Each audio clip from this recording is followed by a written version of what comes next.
ఈరోజు మీ అందరికీ డోలా పట్టు శారీ కలెక్షన్ అయితే చూపించేస్తాను, వచ్చేయండి. కలర్స్ అయితే చాలా బాగున్నాయి అనమాట. దీంట్లో బార్డర్ కూడా చాలా పెద్ద బార్డర్స్ వచ్చినాయి శారీస్ అన్నిటికీ కూడా. శారీ మొత్తం కూడా ఇలా చిన్న చిన్న ప్రింట్స్ వచ్చినాయి అనమాట శారీకి. శారీ మొత్తం ఓవరాల్గా కూడా ఇలానే ప్రింట్స్ వచ్చినాయి. పళ్ళు అయితే ఇలా వచ్చిందనమాట. చూడండి పళ్ళు ఎంత రిచ్గా ఉందో అసలు. వచ్చేసి పింక్ కలర్ వచ్చింది అనమాట. మనకు శారీకి బార్డర్ ఏదైతే కలర్ వచ్చిందో బ్లౌజ్ పార్ట్ సేమ్ అదే కలర్ వచ్చింది.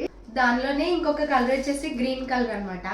ప్రింట్ వేరు, డిజైన్ వేరు. దీనికి బార్డర్ కూడా ఇలా వచ్చింది, ఆరెంజ్ కలర్ బార్డర్ వచ్చింది అనమాట.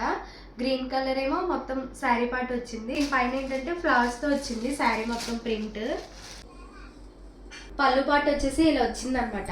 బ్లౌజ్ పార్ట్ వచ్చేసి ఆరెంజ్ కలర్ బ్లౌజ్ మీద వైట్ కలర్ ప్రింట్ వచ్చింది. దానిలోనే ఇంకొకటి ట్రిపుల్ షేడెడ్ కలర్ శారీ అనమాట. దీనిలో 3 కలర్స్ వస్తాయి శారీలో. బార్డర్ వచ్చేసి లైట్ గ్రీన్ కలర్ వస్తుంది అనమాట బార్డర్ శారీ మొత్తం కూడా. ఈ శారీస్ ప్రింట్స్ వేరు, కాకపోతే ఈ 3 శారీస్ కూడా డోలా పట్టు శారీస్ అనమాట. ఈ పళ్ళు వచ్చేసి ఇలా వచ్చింది అనమాట, లైన్స్ తోటి ఫ్లవర్స్ తో. పార్ట్ వచ్చేసి గ్రీన్ కలర్ వచ్చింది. బార్డర్ ఏ కలర్ వచ్చిందో బ్లౌజ్ పార్ట్ కూడా సేమ్ అదే కలర్ వచ్చింది.